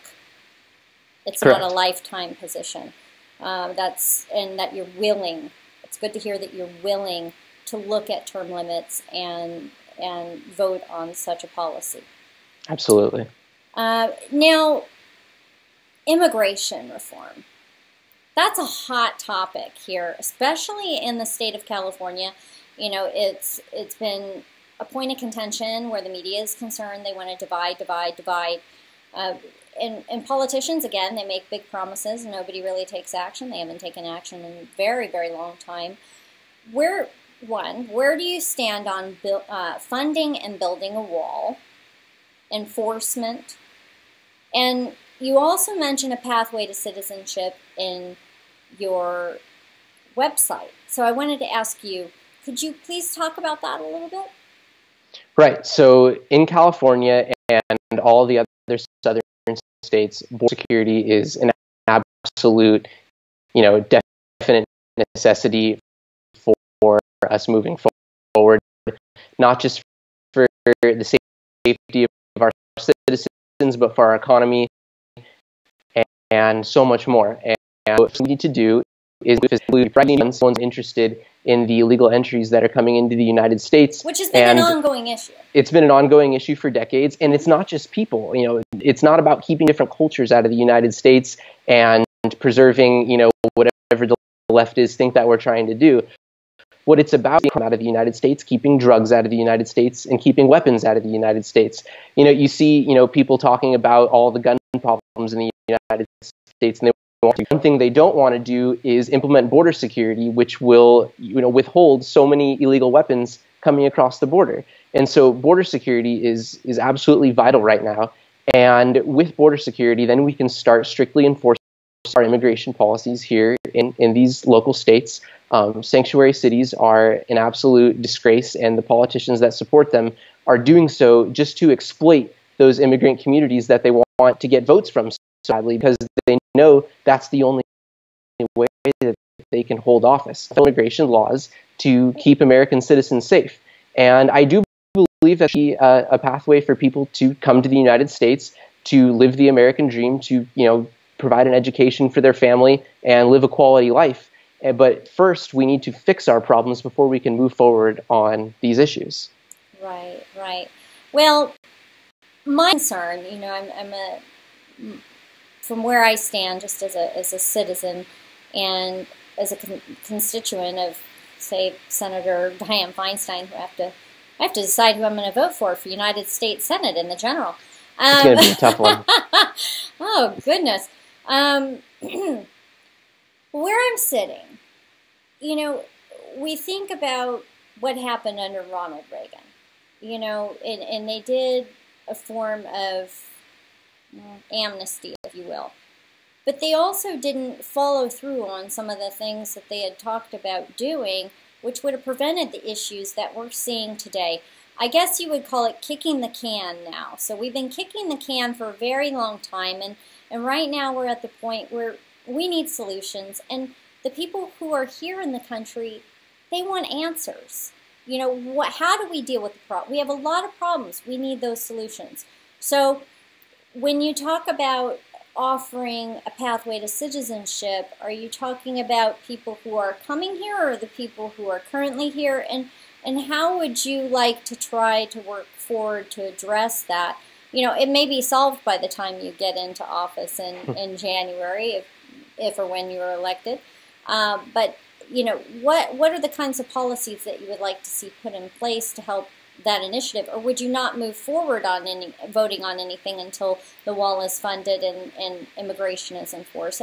I guess what I'm wanting to know is, are you for blanket amnesty for the people who are already here, or are you a progressive state where you really want to see that some of these other back solutions done, like building the wall, like actual enforcement, getting criminal aliens out, and other things before you talk about pathway to citizenship? Right. Because it's a big issue. You're right. The reform, the enforcement, and border security, building a wall are probably the things that need to happen first before we can, go about implementing other policies for the future in regards to immigration. Mm-hmm. I am absolutely for Kate's law. I think anyone that is a violent criminal, a felon, or has any other serious offenses does not have a place in this country, especially if they entered illegally. And I am absolutely not for a blanket amnesty, but at the same time, I know personally some people who've been here their whole lives, who have who consider themselves American, and so that in that regard, like I said, there could be a pathway to residency or citizenship for some people who could find themselves in unfortunate circumstances. But at the same time, we do need to start enforcing our laws, especially getting tough on crime and making it so that the city of Los Angeles is actually safe for you and I and the rest of our families. Because, as you know, Los Angeles is a sanctuary city, and these politicians want it to remain a sanctuary city just so they can keep getting their votes from the communities that they love to exploit. Meanwhile, like we're finding on a regular basis, all these criminals that have been deported several times committing crimes. I spoke at an event at the Mountain View Republican Club out in Claremont last night, and there I co-spoke with an ICE agent who explains the actual operations of how they go about their business. And there's no raids, there's no going after these families. There's the way no they operate. Media hype. All the Exactly. media hype is Exactly. baloney. I mean, they really do have a systematic process by which they have to operate. Correct. I'm absolutely with you. So, I did hear this answer a little bit sooner, but I would like to make sure that you communicate where you stand. Do you support President Trump on his America First agenda? Absolutely. I voted for President Trump, and I support just about all of his fiscal, social, and international policies. America First is so vital to us right now because we've been, our GDP is so many incredibly times higher than all these other countries combined. Yet our trade deals are incredibly unfair. It's absolutely vital that we take care of our American citizens. We keep our taxes low. We incentivize our corporations to stay in America. We implement immigration reform that allows our federal dollars to go towards taking care of our citizens and making our lives better. I'm sure you know this. In California alone, we spend $25 billion per year towards illegal immigrants, and the California legislature just recently approved a $10 million bonus in the budget to support Medicaid for illegal immigrants. So these are I like these to call are the them illegal aliens because that's really what they are. Right, and so those are the types of things that an America First policy will go towards. It's not that we're just going to isolate ourselves from the rest of the world, but we need our 350 million citizens to be taken care of and have an opportunity to live the American dream, which it's not easy right now. It is difficult, and especially being in LA. I don't live in LA County. I live in Riverside County. But being in LA, you see it all the time. You see the homeless, you see the veterans, you see the mentally ill, and the struggle that's really, really very real. And people in a really tough space, living out of their cars, living in tents, being on the streets and everything else. And yet, we're bringing massive amounts of people here, or we're allowing massive amounts of people here from even other states brought in who are illegals and funding it. Provide for them in ways that we don't seem to be providing for our own people. And that is a big concern. It's a concern of many citizens here. And it's not about race or anything else. It's just about law, rule of law, enforcing laws, and everything, everything about that. Now, I just commend you. I want to say this out loud. Thank you so much for running for office. It's a huge task. It's a large responsibility. And to see you so excited about being able to serve your country, it's just amazing to me. And it's inspiring as well. I love this country. And to see people like you, your age, so willing to put themselves out there, it's unbelievable. What has been the feedback from your family members and the people close to you about your run? Are they supportive? Oh my goodness, it's been absolutely amazing. My family, my friends, the local communities in the 32nd district. I have to admit, I was a little bit nervous going into it, being this 25-year-old approaching people saying, hi, I need you to vote for me for United States Congress. But the reception has been so incredibly amazing. The Assembly District Central Committee that's out in the Congressional District, they've taken me right in, and we all work together at a headquarters in Covina. Our office is the East San Gabriel Valley Republican Center.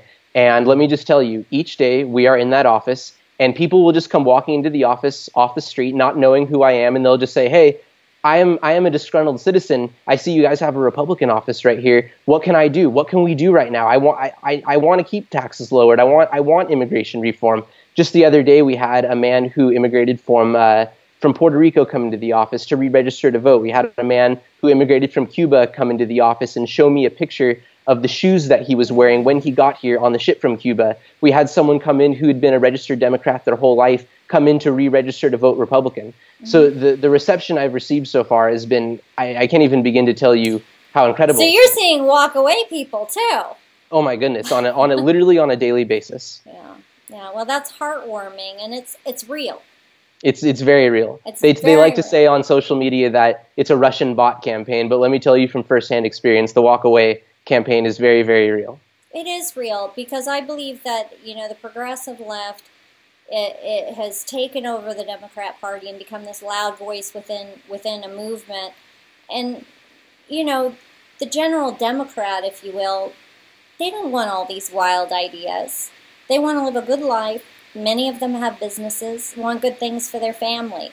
This nonsense that's going on just doesn't resonate with them and everything that they stand for, many things that they stand for. And so I'm glad to see that they're standing up, they're speaking out, and they're walking away. And quite frankly, it says a lot to the future of our nation, because what we've seen is a lot of people too quiet for too long. And I believe that's what's gotten us into the mess that we're in. And people just need to speak with one another. And I'm also very glad to hear that you're working, that you're out there in the campaign office, that you're approachable by the constituents, because people need to see you. They need to speak with you. They need to meet you. That's something that's also been missing for a very long time. I've never been able to get a hold of my representative, Senator Dianne Feinstein. Even Boxer, when she was office, I wrote them letters and would rarely get anything back. And I know they have a lot of constituents, but to be able to approach someone is so important, especially with the situation where we're at right now, where so many are in need. So that's wonderful. Now, I want to ask you, Joshua, if you could please repeat your name. Tell us a little bit, just like 2 minutes, about your platform, where you're coming from, and then also where people can find out more about your campaign, where they can volunteer, where they can contribute to your campaign, because you're going to need financial support. Please provide them all of that information. Right. My name is Joshua Scott, and I am the Republican nominee of California's 32nd District.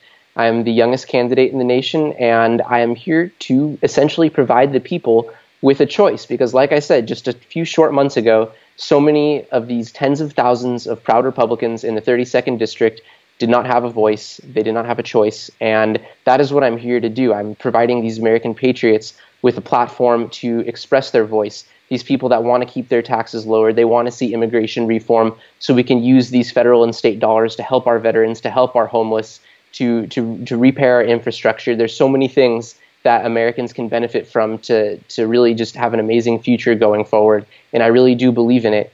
If you want to learn more, you can follow us on Facebook, follow us on Twitter at Joshua Scott, CA32.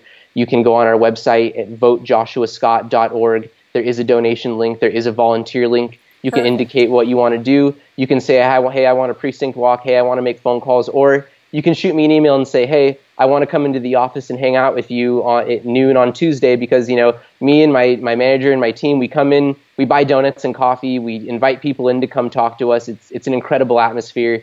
We have lots of cool little American paraphernalia and trinkets in the office that you can purchase from the center. It's a really amazing place. I absolutely love the local community in the 32nd District, and I can't wait to be meeting more people and working insanely hard going forward, so we can make this happen and make some real changes here in Los Angeles County, as you know, is so necessary. It is so necessary. Well, I want to thank you, Joshua Scott, for coming on the show. We are going to make sure and invite you back for a future episode of the Erin Cruz Show so you can give us an update and a recap of where you've been since now up till then, and we can help give the people more information about what you're doing in your campaign and how they can get connected up through November, all right? Awesome. Thank you so much, Erin. I really appreciate it. Thank you so much. Thank you again for joining us here on the Erin Cruz Show, learning about the candidates and the Patriots here in California who are working so hard to bring this state back, make California golden again. It's really, really important we all unite together. Go to erincruz.com, ERINCRUZ.com, to find more videos, more interviews for the candidates that are in your area and the Patriot community groups that are working in your area. God bless you, God bless California, and God bless the United States of America.